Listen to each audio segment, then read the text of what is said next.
Greetings adventurers, and welcome to the Loot Goblin Marketplace. I get a lot of RPG horror stories sent to me, and I always love hearing directly from you guys. While I do believe my channel is helpful as general advice on how to conduct yourself at the table, no solution works at every table. Talking it out with your party is always going to outweigh what some goblin says on the internet, but I still am happy to throw in my 2 copper if you ever want a second opinion. Have you ever been doing campaign prep and had an idea that you loved but you couldn't find the right map? Or has your session ever gone in a direction you haven't prepared for but want to provide a fun encounter that feels like it was planned all along? dScryb is perfect as a tool to supplement and enhance homebrew campaigns and adventure books with its huge library of read-aloud text and film-quality ambience, sound effects, and music. Imagine a scenario where your party is supposed to be investigating a monster in the forest that is terrorizing the town, but an offhand comment you made about a goblin camp has the party captivated. Now you need to come up with a goblin camp on the fly or the party is going to be disappointed, and you don't know where to begin. If you use today's sponsor dScryb, you can come up with a quick battle map, a great description, and the perfect ambient music. They'll think that you planned it from the start. Use Loot Goblin when selecting your plan and get a free 30-day trial on any of the plans. So you can take it for a spin for your next session and see if you found it helpful without any risk. Click the link in the description and check out dScryb now. All the stories that I'm covering today were sent to me directly at lootgoblinstories@gmail.com, but if you want, you can always join the Discord to see other stories and have a little bit more of a back and forth with fellow party members. I always keep them anonymous when they're submitted to me through that email, but if you want to have a bit of a back and forth with the rest of the community, you can always hop on the Discord and post your stories there. Today's treasure I'll be calling Dungeon Master goes from promoting player agency to demonizing it. I am relatively new to the D&D community and only started looking into it about a year ago. I had always wanted to play the game, but viewed it as such an enormous task that I could never locate a good jumping point. I did eventually discover Adventure League campaigns, and they fueled the fire to dive more into this game. As I continued to look for a long-term D&D campaign, I eventually found an online group looking for one additional player. The group was composed mostly of real-life friends, one of which had a schedule change and could no longer make the session. It was a Tomb of Annihilation run under 2014's rules, and it was already about 9 months into its progress. Having heard of this famous campaign, I had wanted to participate knowing its challenges and player reviews. They were already in the tomb and had about 6 to 7 sessions left before its conclusion. I knew I missed out on much of the story and areas, but figured I would take the opportunity while I could. As you might imagine, being both newer to D&D and having missed the majority of the campaign, I was drowning in story information. I tried to keep up, but my talents were better spent on helping solve puzzles and lending to fights with my shepherd druid. Yes, I chose an arguably complex class being new, but I love pet classes going back to World of Warcraft, and I was excited to see the utility and summoning ability of this one. As we neared the end of the last session and entered the chamber with the Atropole, my team was trying to break the pillars holding up the Soulmonger. I helped, but eventually thought to myself, this is a moment to shine. I cast my 5th level spell slot for Conjure Animals, summoned 16 giant owls, and sent them to the Atropole. Now if you're familiar with the campaign, you'll already see the mistake I made. I was under the impression this was not going to do what it did, believing that the Atropole had way more HP than it did. With good rolls in about 3 rounds, the giant owls had killed the Atropole. By this time, the other party members had broken the pillars, and we were heading to the southern portal to escape. However, as this was the case with killing the Atropole, I summoned a very powerful boss. I thought I had a plan that would 100% work to get us out of this mess, but with the legendary actions being, well, legendary, myself and 2 party members were slain and 2 safely escaped through the portal. This was our last session and was the only post-game chat where we discussed that killing the Atropole was the catalyst to summon a powerful boss, and that in all likelihood we would die. I asked why they didn't tell me this when I was attacking the Atropole so I could stop. Why would they let me make such a mistake and risk a total party kill? The answer I got was one I hadn't heard before: player agency. This idea of player agency, a concept deviating from standard video games of which is very limited in most titles, is the concept of an unwritten rule that a player can and should, within the margins of both official and any custom rules of the game, do what they like with their character. While I appreciate this concept, it was tantamount to being a passenger in a sedan type car and not telling the driver they're about to go off the road and into a ditch because you don't want to ruin their driving experience. It seems idiotic that after the trials and tribulations experienced in the infamous Tomb of the 9 Gods, that in the last chamber you would, under the concept of player agency, risk all to be lost. Nonetheless, the group unanimously assured me that this is how the game was played. One player even commented in a semi-serious tone that it wasn't their problem I forgot or didn't hear critical information. Not talking as a character, but as a player. I took that to heart. Now I will say, based on what I'm seeing, this group is pretty pretty laid back and they didn't really hold it against you, so I guess it's not that bad. But I do kind of get where you're coming from, where you're saying, hey, I'm new, I joined the campaign somewhat late. If this was common knowledge, me as either a new player or a latecomer just totally missed it. Why didn't you guys say anything? Like, in character, your characters would probably not want to die. I will admit the driving analogy gave me a bit of a chuckle, and yeah, if you're training someone how to drive and they start going off a cliff, you're like, no,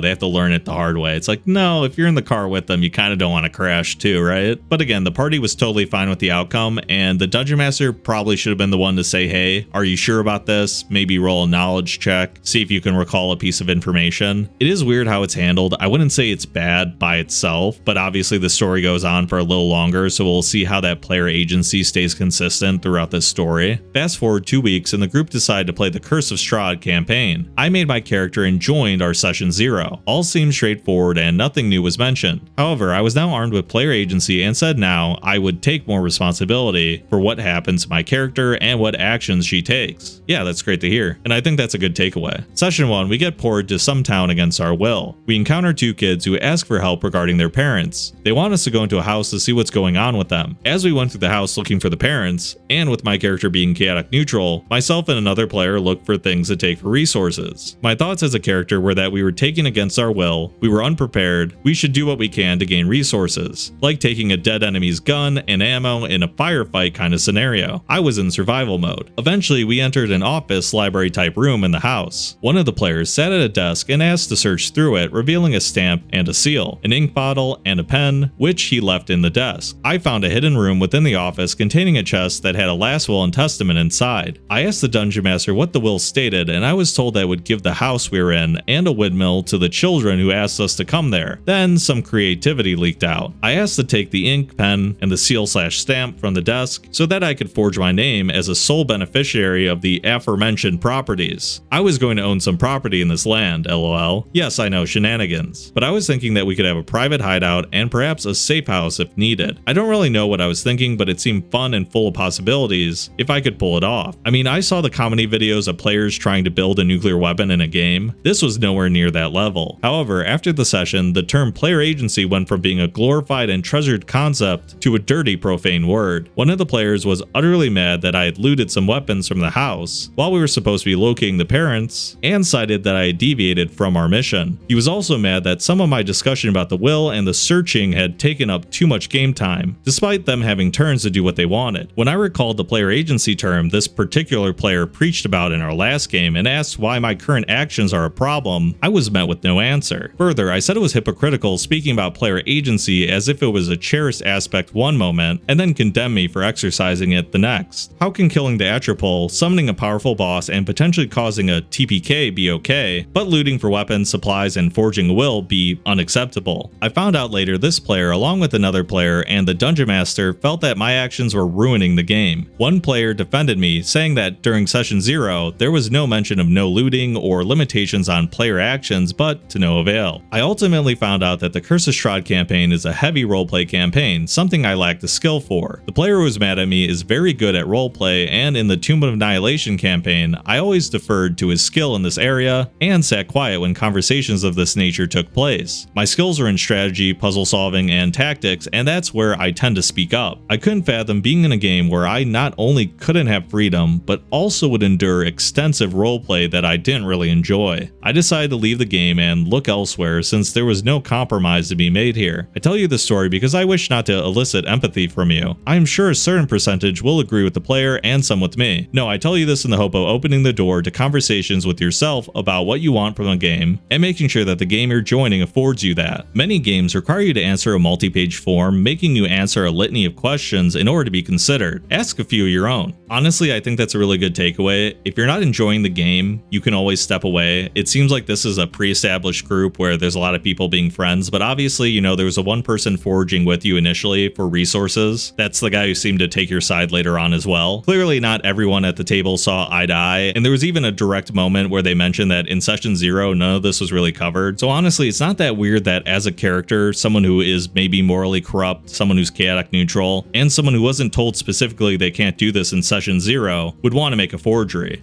Sometimes I feel like joining a D&D campaign is very similar to a job interview, where if you're just sitting there letting the person ask you questions of why you're a good fit for the role, this is a situation where you need to ask questions too, because honestly, mattering on how they answer, you might figure out that that job isn't for you and you just should walk away yourself. So always feel free to ask questions for a campaign. If the Dungeon Master feels like it's a pain to answer all your questions when they sent you like a litany of questions themselves, that's probably a great indicator that that Dungeon Master is not someone you're going to want to play at the table of. I know I've mentioned this in plenty of stories before where I say something along the lines of, hey, this is an online game. You didn't know these people before. If you quit, you'll never know them again. That's totally okay. Honestly, as long as you're not rude, like I'm not saying to go on some tirade and quit the Discord server and like a flashy bang. And I'm not saying ghost them either. Just say, hey, this isn't working out. You know, don't leave them on red. Don't make them keep messaging you and hoping that you're going to come back someday. Just tell them outright, hey, I don't think this is a good fit for me. You guys should try to find someone else for the party. But let's read the last few paragraphs. I'm not saying be unyielding. You should absolutely consider compromising where appropriate. However, I also advocate that you not be hypocritical in what you value most. You can't hide behind player agency as a defense for inaction, and then declare that actions of another player taken under the protection of player agency are intolerable. I'm also not saying let the players be murder hobos or do the Dungeon Master infuriating things as tricky players can do with an immovable rod. Despite chuckling at this level of creativity, something I consider myself to be excessive with at times, the thought of ruining a game for people and causing problems for the Dungeon Master is a limiting factor for me. I am just saying be even with the application of the rules, both written and unwritten, as both a player and a Dungeon Master. Truth be told, I give little concern what your opinion on this is, because player agency exists in real life, and I would want you to have yours as much as I want mine. I do get where you're coming from at the end there. Really just being fair to all the party members as a Dungeon Master and among players is all you can really ask at the table. I definitely agree with you when one guy's being a murder hobo, the rest of the party hasn't agreed, and the Dungeon Master didn't really sign up for it. It can be pretty game breaking. And yeah, sometimes if you're trying to do weird magic exploits, you know, something you read on Reddit, something that you saw work in a forum once or a story online, and say, hey, if I break the game with this, it's going to be totally fun, and then now you're wondering why the Dungeon Master is mad at you. Those are definitely examples of player agency kind of stepping on another player's toes. But yeah, I totally agree with your takeaway.